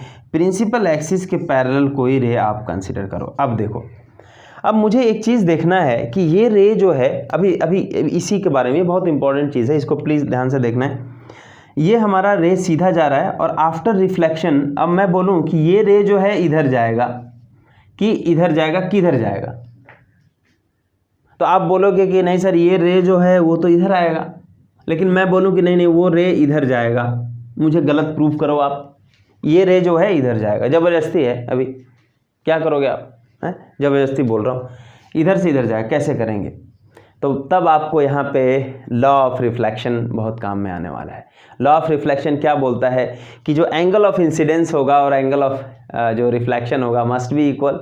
एंगल ऑफ इंसिडेंस अगर आप निकाल लें, बेसिकली आपको पता चल जाएगा कि वो जो रिफ्लेक्टेड रे है वो किधर जाने वाला है। जैसे ये वाला हमारा पॉइंट ऑफ इंसिडेंस हुआ, this is a point of incidence, इसको आप n मान, चूंकि p आपने मान लिया है, इसको हम n मान सकते हैं, this is a point of incidence. ये हमारा centre of curvature, centre of curvature और n को, इस पॉइंट को अगर हम एक लाइन से खींच दें, ये मतलब ये जो लाइन होगा वो क्या होगा, cn क्या होगा, यहाँ पे सेंटर है और यहाँ पे कोई सरफेस पे कोई पॉइंट है जैसा ये है, उसको हम मिला दें तो ये क्या होता है, क्या होता है, रेडियस। तो यहाँ पे क्या होगा, ये रेडियस ऑफ कर्वेचर हो जाएगा, cn जो होगा वो रेडियस होगा, और रेडियस हमेशा इस सरफेस पे क्या होती है, नॉर्मल होती है, परपेंडिकुलर होती है। इसका मतलब क्या हुआ कि c और n को जो मिलाने वाला लाइन होगा एक्चुअली वो नॉर्मल होगा। समझ आ रहा है, नहीं आ रहा है? क्यों? क्योंकि इस सरफेस के परपेंडिकुलर होगा ये नॉर्मल, रेडियस हमेशा सरफेस के परपेंडिकुलर होता है। तो जब ये नॉर्मल हो गया, अब आप बताइए कि ये आपका इंसिडेंट रे, ये आपका नॉर्मल, और इसके बीच का जो एंगल होगा वो क्या होगा, एंगल ऑफ इंसिडेंस। ये हमारा एंगल ऑफ इंसिडेंस है। अब एंगल ऑफ जो रिफ्लेक्शन होगा वो क्या होगा, तो एंगल ऑफ रिफ्लेक्शन क्या होगा, नॉर्मल और रिफ्लेक्टेड रे के बीच का एंगल। अगर आप इधर बनाते यहाँ से, क्या ये एंगल जो है आर कभी भी आई से के बराबर होता, नहीं होता। इसका मतलब क्या हुआ, हम क्या करेंगे, एंगल ऑफ जो रिफ्लेक्शन हम बनाएंगे वो कैसे बनाएंगे, नॉर्मल और रिफ्लेक्टेड रे के बीच का, मतलब ये एंगल जितना भी डिग्री हुआ उतना डिग्री हम यहाँ से ड्रॉ करेंगे, और ड्रॉ करने के बाद में हम यहाँ से क्या करेंगे, एक लाइन ड्रॉ कर लेंगे, और ये जो लाइन होगा वो हमारा क्या होगा, रिफ्लेक्टेड रे होगा। समझ में आ रहा है, नहीं आ रहा है? इसका मतलब सेम एंगल से हम ड्रॉ करेंगे, और ये जब प्रिंसिपल एक्सिस को जहाँ पे कट किया वो क्या होगा, that is known as the focus. Okay, तो ये मेरे ख्याल से समझ में आ गया होगा। इसको याद रखना है कि प्रिंसिपल एक्सिस के जो पैरेलल रे आती है आफ्टर रिफ्लेक्शन, अगर वो कॉन्केव है तो जिस पॉइंट पे मिलती है प्रिंसिपल एक्सिस के, उसको हम बोलते हैं इट इज़ ए फोकस। दूसरा, अगर आप यानी कि यहाँ पे अगर हम देखें, यहाँ पे रे कैसे हम बनाएंगे, जैसे यहाँ पर ही अगर हम बात करें कि एक आपके पास कॉन्वेक्स सरफेस है, कॉन्वेक्स सरफेस के पैरेलल रे आती है, तो क्या ये इधर से क्यों नहीं होकर चली जा रही है, इधर से ही क्यों होकर के जाएगा? इसका भी काफ़ी सिंपल एक्सप्लेनेशन है, जैसा ये वाला था वैसा ही है। मेरे ख्याल से बहुत सारे लोग समझ गए होंगे कि यहाँ से जस्ट अगर हम सेंटर ऑफ कर्वेचर ले लें, सेंटर ऑफ कर्वेचर और इस पॉइंट को अगर हम मिला देते हैं तो एक जो लाइन बनेगी आपकी, वो कौन सी बनेगी, वो रेडियस की बनेगी। और यानी कि रेडियस एक्चुअली वो नॉर्मल ही होता है। इसका मतलब अगर हम इस नॉर्मल को थोड़ा आगे बढ़ा लें, इस नॉर्मल को, तो ये इंसिडेंट रे और ये normal, so this is the angle of incidence. इसका मतलब नॉर्मल और जो दूसरा वाला रे बनेगा, सेम एंगल से हम इधर एक एंगल बनाएंगे और एक लाइन ड्रॉ कर देंगे, वो लाइन क्या होगा, वो लाइन हमारा रिफ्लेक्टेड रे हो जाएगा। तो रिफ्लेक्टेड रे चूंकि इधर जा रहा है, अब ये जो है आपका प्रिंसिपल एक्सिस को कट नहीं करेगा, तो हम इसको पीछे मिलाएंगे। पीछे मिलाने से जहाँ पे आपको महसूस हुआ कट करता हुआ, वहाँ पे आपका फोकस हो जाएगा। समझ में आ रहा है? तो इसका मतलब ये हुआ कि आपका जो कॉन्वेक्स में जो फोकस है वो आपका वर्चुअल है, कॉनकेव में जो फोकस है वो आपका रियल फोकस है, क्योंकि रियल जो रिफ्लेक्टेड रे है वो कट कर रही है प्रिंसिपल एक्सिस को। ठीक है, अब दूसरा इमेज फॉर्मेशन के लिए जो दूसरा इंपॉर्टेंट चीज़ है वो ये है कि आपका सेंटर ऑफ कर्वेचर से के लाइन में अगर कोई रे जाती है वो कहाँ से होके पास करेगी। ये दो चीज़ों का ऑफकोर्स सारा का सारा चीज़ आप कैलकुलेट कर सकते हैं कैसा होगा। जैसे यहाँ पे अगर हम बात करें कि ये हमारे पास पोल है, ये हम मान लेते हैं सेंटर ऑफ कर्वेचर है। ठीक है, सेंटर ऑफ कर्वेचर से अगर कोई रे पास करेगी तब क्या होगा। जैसे एग्जांपल के तौर पे सेंटर ऑफ कर्वेचर से अगर कोई रे पास करती है तो आफ्टर रिफ्लेक्शन वो कहाँ से होकर के जाएगा। इसका मतलब ये रे आपका सीधा यहाँ पे गिरेगा, ये होगा पॉइंट ऑफ इंसिडेंस। अब क्या ये इधर जाएगा या इधर जाएगा, किधर जाएगा? तो आपको वही चीज़ देखना है कि सेंटर ऑफ कर्वेचर मतलब जो है अगर सेंटर ऑफ कर्वेचर के ही लाइन में अगर रे जाती है, यानी कि इंसिडेंट रे यही हुआ। सेंटर ऑफ कर्वेचर और एन को पॉइंट ऑफ इंसिडेंस को, सेंटर ऑफ कर्वेचर और पॉइंट ऑफ इंसिडेंस को जो मिलाने वाला लाइन है वो क्या है? वो है एक्चुअली नॉर्मल या रेडियस ऑफ कर्वेचर नॉर्मल। इसका मतलब सी एन एक्चुअली नॉर्मल है। इसका मतलब इंसिडेंट रे नॉर्मल के ही डायरेक्शन में है, तो जो एंगल ऑफ इंसिडेंस हो गया वह कितना होगा? 0। इसका मतलब R0 होगा। जब R0 होगा तो रिफ्लेक्टेड रे उसी डायरेक्शन में रिट्रेस हो जाएगी, यानी कि फिर से उसी डायरेक्शन में लौट आएगा। समझ आ रहा है नहीं आ रहा? तो ये हमारा हो गया कि जो रिफ्लेक्टेड रे का बात है, यानी कि कोई भी रे अगर हमारा यहाँ से पास होगी तो यहाँ से आफ्टर रिफ्लेक्शन फिर से वापस से उसी डायरेक्शन में चली जाएगी, सी से चली जाएगी। तो प्लीज़ ये दो चीज़ों को याद रखना है आपको कि प्रिंसिपल एक्सिस के पैरेलल आने से कॉनकेव में जिस पॉइंट पे कट करती है वो फोकस हो जाता है, फिर उसके बाद से सी से होकर के कोई रे जब पास करती है तो फिर से सी पे ही वापस चली जाती है। समझ में आ रहा नहीं आ रहा? जैसे यहाँ पे अगर हम कॉन्वेक्स में बात करें तब कैसे होगा, सी वाला जो केस होगा, यहाँ पे इसका सेंटर ऑफ कर्वेचर मान लेते हैं, तो सी के ही लाइन में अगर मान लेते हैं कोई रे है, जैसा कि इस रे को हम मान लें कि ये सी के ही लाइन में है। ठीक है, ऐसा तो यानी कि आफ्टर रिफ्लेक्शन अगर हम बात करें कि आफ्टर रिफ्लेक्शन ये कहाँ से होकर पास करेगा, तो ये होगा पॉइंट ऑफ इंसिडेंस। तो पॉइंट ऑफ इंसिडेंस फिर उसके बाद से क्या होगा, चूंकि ये इसी लाइन में है, इसका मतलब आफ्टर रिफ्लेक्शन ये इसी लाइन में रिट्रेस हो जाएगा क्योंकि वो नॉर्मल के ही डायरेक्शन में। ठीक है, ये समझ में आ गया होगा। अब ड्रॉ करते हैं इमेज डायग्राम, जो कि हमारा ये जो टॉपिक का जो सेकेंड लास्ट पार्ट है, इसमें हम इमेज डायग्राम को ड्रॉ करते हैं। इमेज फॉर्मेशन, अब हम बात करते हैं इमेज फॉर्मेशन। हमारे ख्याल से ज़्यादा हमारे पास अभी एनफ इंफॉर्मेशन है इमेज को ड्रॉ करने का। इमेज फॉर्मेशन, तो पहले एक चीज़ करते हैं, पहले हम कॉनकेव मिरर को कंसीडर कर लेते हैं कि इमेज फॉर्मेशन ड्यू टू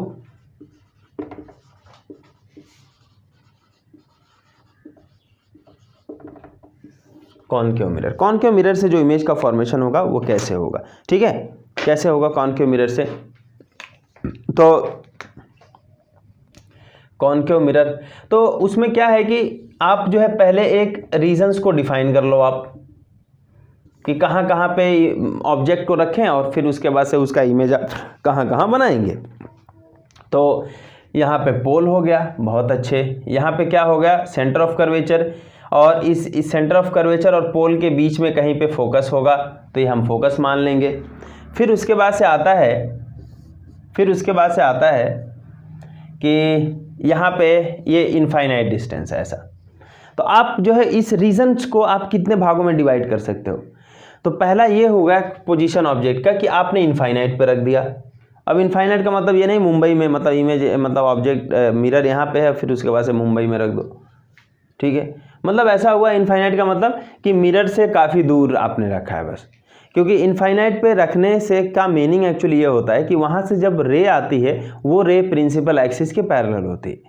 तो पैरेलल रे जब हम कंसीडर करते हैं प्रिंसिपल एक्सिस के, इसका मतलब पैरेलल रे कहाँ से आती है, एक्चुअली इनफाइनाइट से आती है, ऐसा ही कंसीडर करते हैं। यानी कि ऑब्जेक्ट को अगर आपने इनफाइनाइट पे रखा है, इसका मतलब वहाँ से जो रे आएगी वो क्या आएगी, वो पैरेलल हो जाएगी। ठीक है ना, ऐसा करके एक कन्वेंशन है उसको यूज़ करते हैं। तो हम पहले क्या करेंगे, ऑब्जेक्ट को इनफाइनाइट पे रखेंगे। फिर उसके बाद से दूसरा वाला जो रीजन क्या होगा, सेंटर ऑफ कर्वेचर और इनफाइनाइट के बीच में कहीं पे भी आप रख दो। फिर उसके बाद से क्या होगा, सेंटर ऑफ कर्वेचर पे रख दो। फिर उसके बाद से क्या होगा, सेंटर ऑफ कर्वेचर और फोकस के बीच में रख दो ऑब्जेक्ट को। फिर उसके बाद से होगा फोकस और पोल के बीच में ऑब्जेक्ट को रख दो, तब कैसा बनेगा। ठीक है, समझ में आ रहा है। तो इसमें हम क्या करेंगे, कुछ पहले हम पहले एक काम करते हैं, फर्स्ट जो हमारा होगा, और फिर उसके बाद से हम यहाँ पे थोड़ा चार्ट बनाते जाएंगे कि ऑब्जेक्ट का जो डिस्टेंस है और फिर उसके बाद से इमेज कहाँ पे बन रहा है। तो यहाँ पे ऑब्जेक्ट हम लिख देते हैं और फिर उसके बाद से यहाँ पे हम लिख देते हैं इमेज फॉर्मेशन, कि ऑब्जेक्ट को आपने कहाँ रखा और ये इसका हम सीरियल नंबर दे देते हैं कौन कौन सा हम ले लें। तो फर्स्ट में हमने क्या किया, ऑब्जेक्ट को इन्फिनिटी पे रखा, मतलब ऑब्जेक्ट प्लेस्ड एट इन्फिनिटी, मतलब ऑब्जेक्ट को आपने इन्फिनिटी पे रखा, ये इन्फिनिटी साइन है। ऑब्जेक्ट को जब आप इन्फिनिटी पे रखेंगे तो यहाँ से जो रे आएगी वो पैरेलल आएगी, अभी हमने बताया। तो रे जो है पैरेलल, ऑफ कोर्स यहाँ से बहुत सारे रे जो होगा वो पैरेलल रे आएगा।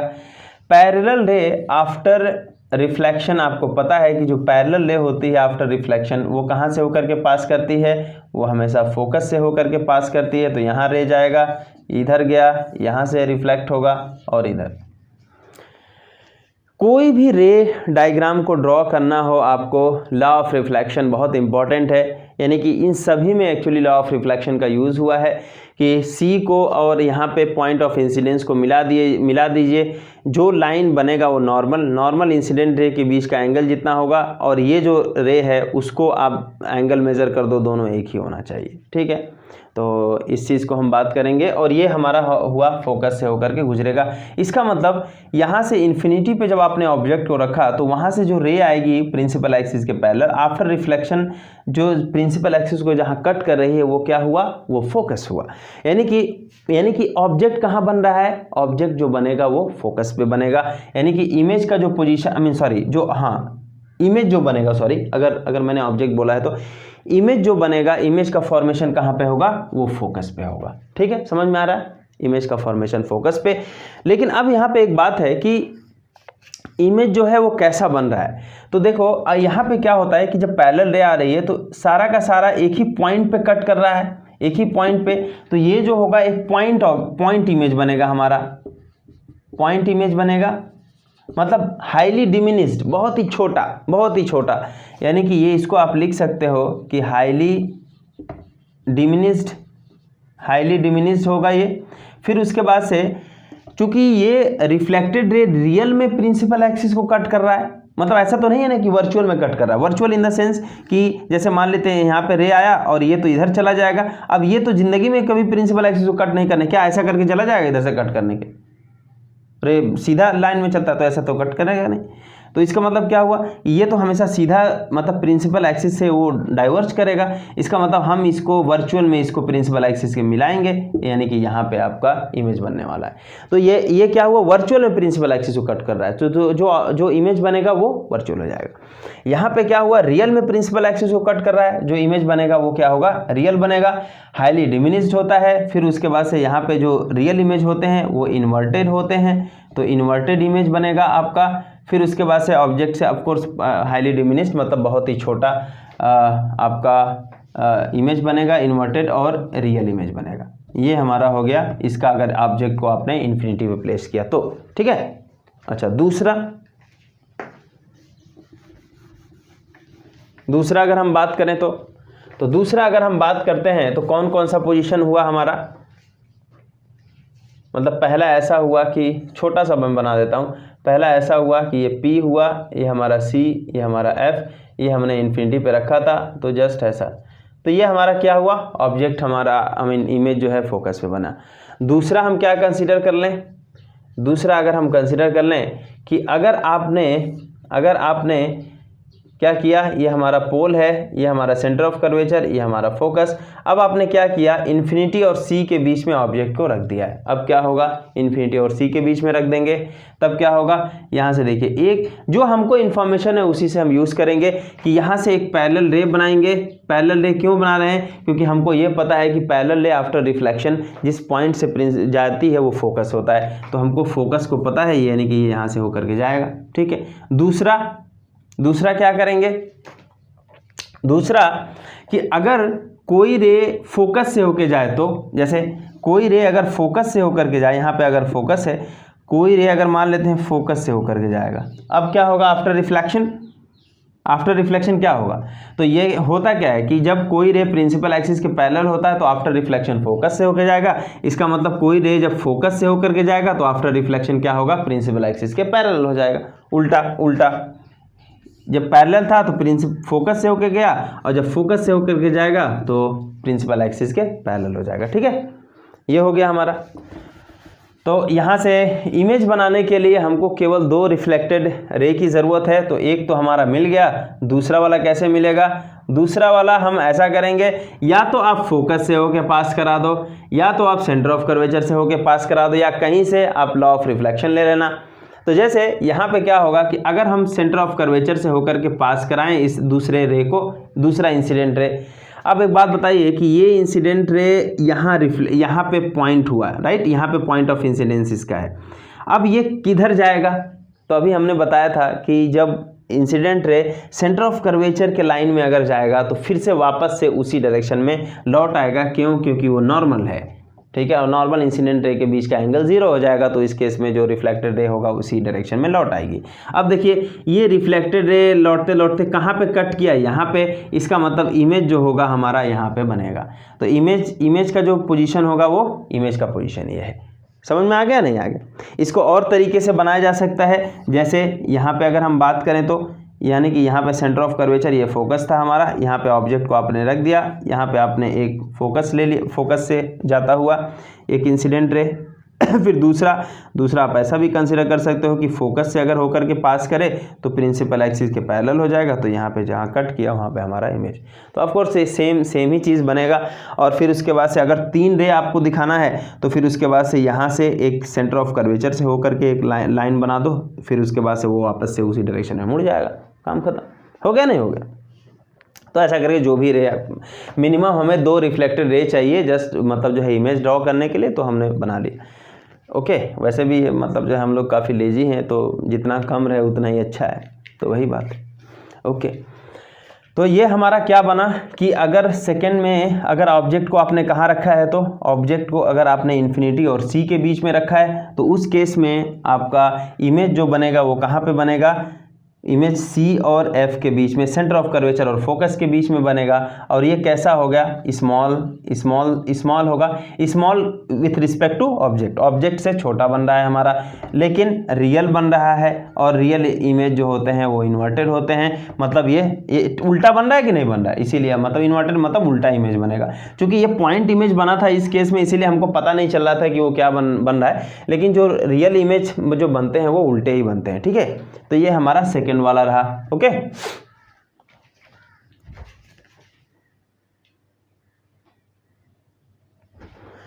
Okay, alright. फिर उसके बाद से आता है आपका, अगर हम बात करें, ओके, अब तीसरा वाला केस कंसीडर करते हैं। तीसरा वाला केस क्या है? थर्ड वाला केस हमारा है कि अगर ऑब्जेक्ट को आप कहाँ रखो, ऑब्जेक्ट को, ये पोल था हमारा, ये पोल था, ये सेंटर ऑफ कर्वेचर, ये फोकस, ये हमारा इन्फिनिटी वाला जो पॉइंट था वो। अभी पहले हमने इन्फिनिटी, फिर उसके बाद से सी और इन्फिनिटी के बीच में आप कहाँ रखेंगे? सी पे। तो थर्ड वाले पे आप क्या करो कि ऑब्जेक्ट को सी पे रख दो। तो जब हम सी पे रखेंगे तब क्या होगा? तो सी पे अगर हम रखेंगे, यानी कि हमारा ये क्या है? सी है, ये हमारा एफ है, ये हमारा इन्फिनिटी वाला लाइन है, इन्फिनिटी पॉइंट है। तो अगर हमने सी पे रख दिया ऑब्जेक्ट को तब क्या होगा भाई? तो यहाँ से आप बना लो, ये रे गया, फिर उसके बाद से ये इंसिडेंट और ये फोकस से होके पास कर जाएगा। फिर उसके बाद से दूसरा वाला कौन सा रे बनाएंगे? दूसरा वाला रे आप यहाँ से भी बना सकते हैं कि यहाँ से होकर के गया तो ये एंगल ऑफ इंसिडेंस निकाल लो। सिमिलरली फिर एंगल ऑफ रिफ्लेक्शन भी हो जाएगा। फिर उसके बाद से जहाँ पे एक दूसरे को कट करें वहाँ पे इमेज बन जाएगा। ठीक है, वो भी मैं बना देता हूँ अभी। तो यहाँ पे हमारा फोकस से होकर के अगर रे जाती है, तो अभी हमने देखा कि जब फोकस से होकर के रे जाती है तो वो प्रिंसिपल एक्सिस क्या होती है? पैरेलल हो जाती है। तो पैरेलल होती है तो यहाँ पे एक्चुअली थोड़ा सा इसको मतलब चूँकि ये सी पे ही बनता है तो यहाँ पे हम इसको बनाएं कि ये जो है हमारा कहीं पे सी पे ही बने। ठीक है, तो सी पे हमारा बनता है। तो इसको दूसरा वे में अगर हम ड्रॉ करें तो ऐसा भी कर सकते हैं कि यहाँ पे हमारा centre of curvature, this is focus, और इस बार आपने सी पे ही रखा है, तो होगा क्या कि यहाँ से लाइट गई, फोकस से होके पास कर गई, और इस बार यहाँ से आप दे रहे हो, तो देखो ये होगा। अच्छा, नॉर्मल इसमें कौन सा होगा? ये पॉइंट ऑफ इंसिडेंस है इस वक्त, मतलब एक्चुअली ये पॉइंट ऑफ इंसिडेंस पोल ही हो जाएगा, तो जो CP होगा वही रेडियस ऑफ कर्वेचर, वही normal, this is the angle of incidence, इसमें हम बना लेंगे, तो ये हमारा कहीं यहाँ पे कट करेगा जिसमें हमारा इमेज बनेगा। तो ये हमारा मतलब जो है, अब ऑफ कोर्स दोनों सेम साइज़ का। एक्चुअली इसको आप स्केल से अच्छे से ड्रॉ करेंगे, आपको बहुत ही क्लियर पिक्चर समझ में आएगा, क्योंकि स्केल का यूज़ मैं यहाँ पर कर सकता था, लेकिन फिर ये जो मिरर है एक्चुअली वो थोड़ा सा अजीब टाइप का मैंने बना के रखा है, वो सीधा वो सर्कल तो है नहीं। तो ये हमारा रहा कि जब सी पे हम कंसीडर करते हैं तो ऑब्जेक्ट इमेज कहाँ पे बनता है? इमेज सी पे बनता है, सी पे ही बनेगा, सेम साइज का, सेम साइज हुआ, रियल हुआ और इन्वर्टेड हुआ। समझ में आ रहा है? बहुत अच्छे। फिर उसके बाद से चौथा वाला आप कंसीडर कर लो। फिर उसके बाद से हम अगर फोर्थ वाले में हम बात करें तो इसका मतलब सी और एफ के बीच में अगर आपने रखा तब क्या होगा? तो सी और एफ के बीच में आपने रखा तो कुछ भी दिक्कत नहीं है। सी और एफ के बीच में जैसे ही आपने रखा, आपको जस्ट यही देख लेना है ऊपर वाला, सी से ऊपर में। जब आपने ऑब्जेक्ट को इन्फिनिटी और सी के बीच में रखा था तो इमेज कहाँ बन रहा था? सी और एफ के बीच में। जब आप ऑब्जेक्ट को सी एफ के बीच में रखेंगे तो इमेज कहाँ पे बनेगा? इन्फिनिटी और सी के बीच में बनेगा। ये हम यहाँ से भी देख सकते हैं, मतलब कैसा हुआ।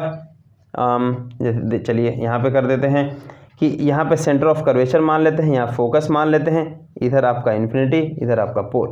ठीक है, अब हम क्या कर रहे हैं? ऑब्जेक्ट को हम यहाँ रख दे रहे हैं। ठीक है, तो यहाँ से हमारा एक पैरेलल कंसीडर कर लें, ये फोकस से होके जाएगा। दूसरा क्या कंसीडर करें? दूसरा कोई भी आप कंसीडर कर लो, कोई इशू नहीं है, दूसरा कोई भी कंसीडर कर लो आप। फोकस से होकर जो रेज आएगी, फोकस से होकर के जो रेज आएगी वो प्रिंसिपल एक्सिस के, मतलब ऐसा करके जाएगा, प्रिंसिपल एक्सिस के पैरेलल। ये दोनों जहाँ पे एक दूसरे को कट करेंगे, ये दोनों जहाँ पे एक दूसरे को कट करेंगे, वो क्या होगा? वो हमारा इमेज का पोजीशन होगा। ये आपका ऑब्जेक्ट, ये आपका इमेज। आप देख सकते हो कि इमेज जो है ऑब्जेक्ट से थोड़ा बड़ा बना है, तो इन्फिनिटी और किसके बीच में बना है? इन्फिनिटी और सी के बीच में बना है। इसका मतलब ये हो जाएगा हमारा कि इन्फिनिटी और सी के बीच में हमारा ये चीज़ हो गया। तो हमारा क्या हुआ? ये इसको क्या बोल सकते हैं कि इमेज जो है हमारा ऑफ कोर्स इस लार्जर, राइट, क्योंकि लार्जर इमेज है। फिर उसके बाद से हमारा रियल है, फिर उसके बाद से हमारा क्या है? इन्वर्टेड है। फिर उसके बाद से पांचवा वाला जो पोजीशन होगा वो फिर हम क्या करेंगे? फोकस पे रख देंगे। और फिर उसके बाद से सेम चीज़ होगा कि अगर आपने ऑब्जेक्ट को इन्फिनिटी पे रखा तो ये फोकस, इसका मतलब फोकस पे रखेंगे तब कहाँ पे बनेगा? इन्फिनिटी पे बनेगा। तो यानी कि पाँचवें वाले में अगर हम ऑब्जेक्ट को क्या करें? ऑब्जेक्ट को अगर आप, ये पोल है, ये आपका सी, ये आपका एफ, और अगर आपने ऑब्जेक्ट को फोकस पे रख दिया तब क्या होगा? तब इमेज कहाँ पे बनेगा? कहाँ पे बनने वाला है इमेज? इमेज जो है आपका यहाँ से हम करेंगे, इधर जाएगा। ठीक है, ये भी एक तरीका है कि इन्फिनिटी पे इमेज बनेगा। दूसरा, इसी को आप कैसे बना सकते हो? चलिए एक और बना देते हैं इसी में। इससे एक्चुअली क्या करना है? इससे खेलना है रे डायग्राम से। जब तक आप खेलोगे नहीं तब तक आपको मज़ा नहीं आएगा। तो आप जस्ट दो, हमको रे चाहिए, रिफ्लेक्टेड रे, जस्ट आप इसको खेलो इससे, फिर उसके बाद से देखो मज़ा आएगा कि यहाँ पे हमारा ये बन जाएगा, नहीं बन जाएगा? कहाँ गया भाई? हाँ, यही है रिफ्लेक्टेड रे। तो ये इन्फिनिटी पे कट करेंगे। और फिर उसके बाद से यहाँ कहीं फोकस था हमारा, यहाँ सेंटर ऑफ कर्वेचर, यहाँ पे हमने ऑब्जेक्ट को रखा, ये हमारा फोकस से होके पास कर जाएगा। फिर दूसरा, अगर हम एक काम करें, ये सी के ही लाइन में अगर हम दे दें, सी के ही लाइन में, ये जो है इंसिडेंट रे और जो रिफ्लेक्टेड रे होगा वो सी, तो ये पैरेलल हो जाएगा नहीं, तो ये इन्फिनिटी पे पहुंच जाएगा। ऐसा होगा, कैसे भी कर सकते हो। या जैसे यहाँ पे हमने वो पैरेलल रे को, मतलब ये पॉइंट ऑब्जेक्ट को कंसीडर, पॉइंट इमेज कंसीडर किया था, एक और पॉसिबिलिटी हो सकती है। तो अच्छा, इसको मिटा दूं मैं।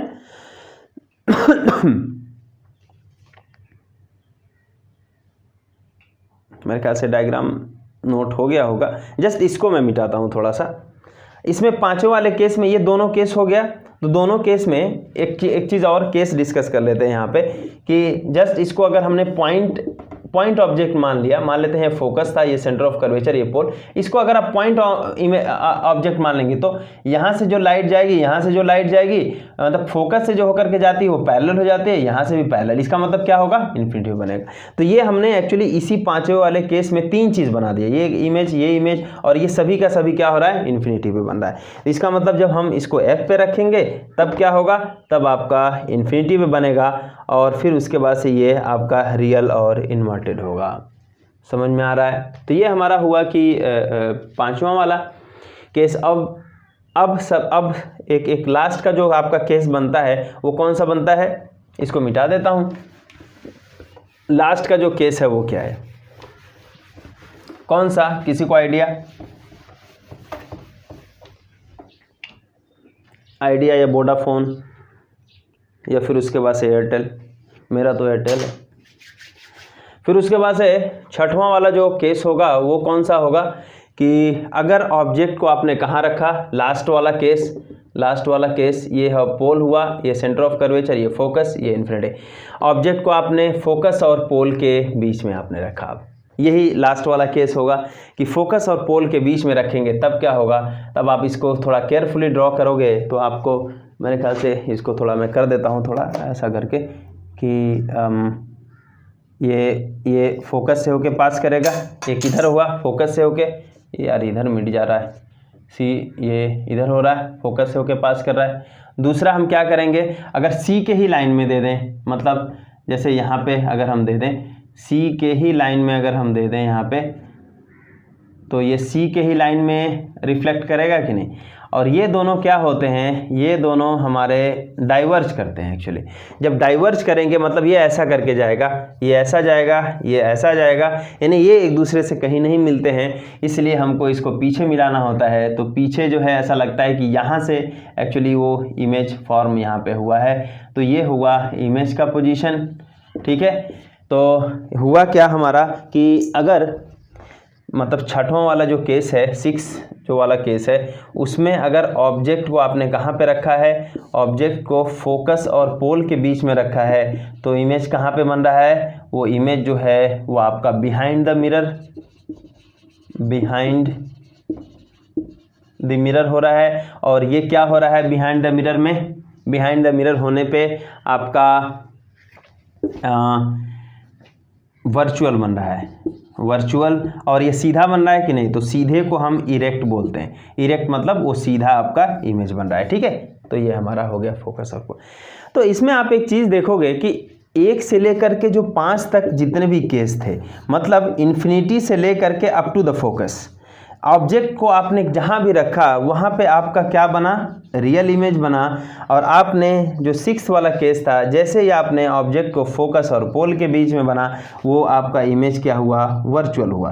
तो एग्जामिनेशन में इन जनरल जो रेयर केस होता है जनरली उसी को ही कंसिडर करते हैं।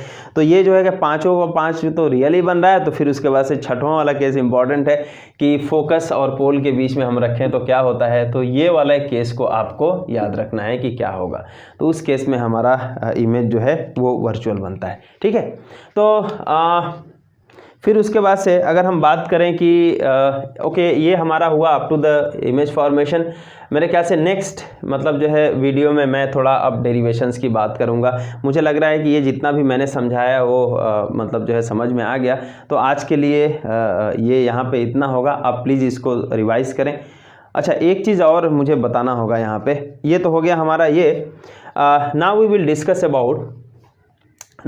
Discuss about the image due to the concave mirror.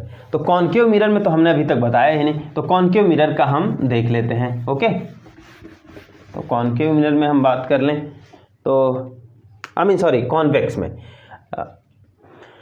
So now we will discuss about the image formation due to convex mirror. Okay,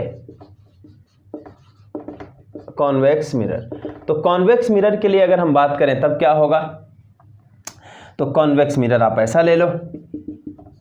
तो कॉन्वेक्स मिरर में ज़्यादा दिक्कत की बात नहीं है, यहाँ पे कोई ज़्यादा प्रॉब्लम नहीं होता है। यहाँ पे C है, यहाँ पे F है, ठीक है। तो यहाँ पे अगर हम बात करें, ये हमारा इन्फिनिटी है, ये हमारा इन्फिनिटी से अगर जो ऑब्जेक्ट इमेज ऑब्जेक्ट को आपने अगर इन्फिनिटी पे रखा है तो क्या होगा, अब अभी मैंने ऑलरेडी बता दिया, तो ये हमारा रिफ्लेक्ट कर जाएगा, रिफ्लेक्ट करेगा तो ये हमारा जिस पॉइंट से होकर के पास करता है उसको हम फोकस बोलते हैं, यानी कि जो इमेज बनेगा वो कहाँ पे बनेगा, फोकस पे बनेगा। तो इमेज हमारा फोकस पे बनता है, और अगर हम पैरेलल रे यहाँ से कंसीडर करते हैं यहाँ पे जाएगा, और ये भी आपका फोकस से ही होकर के जाना चाहिए। तो इसको ऐसा बनाया ताकि ये फोकस से होकर के जाए, मतलब फोकस से मिलता हुआ महसूस हो। ये आपका रिफ्लेक्टेड रे है, ये रिफ्लेक्टेड है, दोनों जिस पॉइंट पे मिल रहे हैं वो आपका वर्चुअल फोकस होगा। तो फोकस पे आपका पॉइंट मतलब बना, ये जो होगा वो इमेज आपका वर्चुअल होगा। अगर हम यहाँ इस केस में बात करें तो डिमिनिश्ड इमेज होगा, और फिर उसके बाद से ये इरेक्ट होगा। ठीक है, ये चीज़ आपका। और से तो सेकेंड केस में हम ऐसा कंसिडर करते हैं कि हम ऑब्जेक्ट को कहाँ रखें, ऑब्जेक्ट को हम पोल और इन्फिनिटी के बीच में हम कहीं रखें। मान लेते हैं यहाँ पे रख रहे हैं, ठीक है, थोड़ा सा छोटा बना देते हैं, यहाँ पे हम रख रहे हैं ऑब्जेक्ट को। अब यहाँ पे कहाँ पे बनेगा, ये मान लेते हैं कि इसका सेंटर ऑफ कर्वेचर है। अब देखिए यहाँ से एक आपको पता है कि एक पैरेलल रे ड्रॉ कर देंगे, पैरेलल रे ड्रॉ कर देंगे तो इसका रिफ्लेक्टेड रे किधर बनाएंगे। तो आप अगर एक काम करो कि इस पॉइंट को हम इससे जोड़ देते हैं सी से, तो ये नॉर्मल होगा, इसका मतलब ये एंगल ऑफ इंसिडेंस हो जाएगा, इसका मतलब ये हो जाएगा कि जो रिफ्लेक्टेड रे होगा हमारा ऐसा कुछ होगा।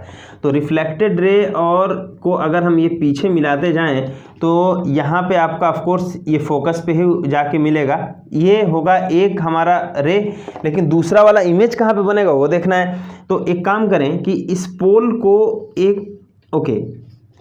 एक इंसिडेंट रे जो कि पोल से होकर के पास करे, तो आफ्टर रिफ्लेक्शन ये एंगल ऑफ इंसिडेंस होगा कि नहीं होगा, क्योंकि ये आपका सी के ही डायरेक्शन में है। तो this is the angle of incidence.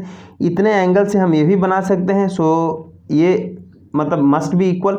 और फिर उसके बाद से ये जो दोनों रिफ्लेक्टेड रे हैं, एक ये वाला और एक ये वाला, ये पीछे मिलाने से जहाँ पे एक दूसरे को कट करेंगे वहाँ पे आपका इमेज बन जाएगा। ठीक है, तो ये हमारा क्या हुआ इस केस में, जो सेकंड वाला केस हुआ।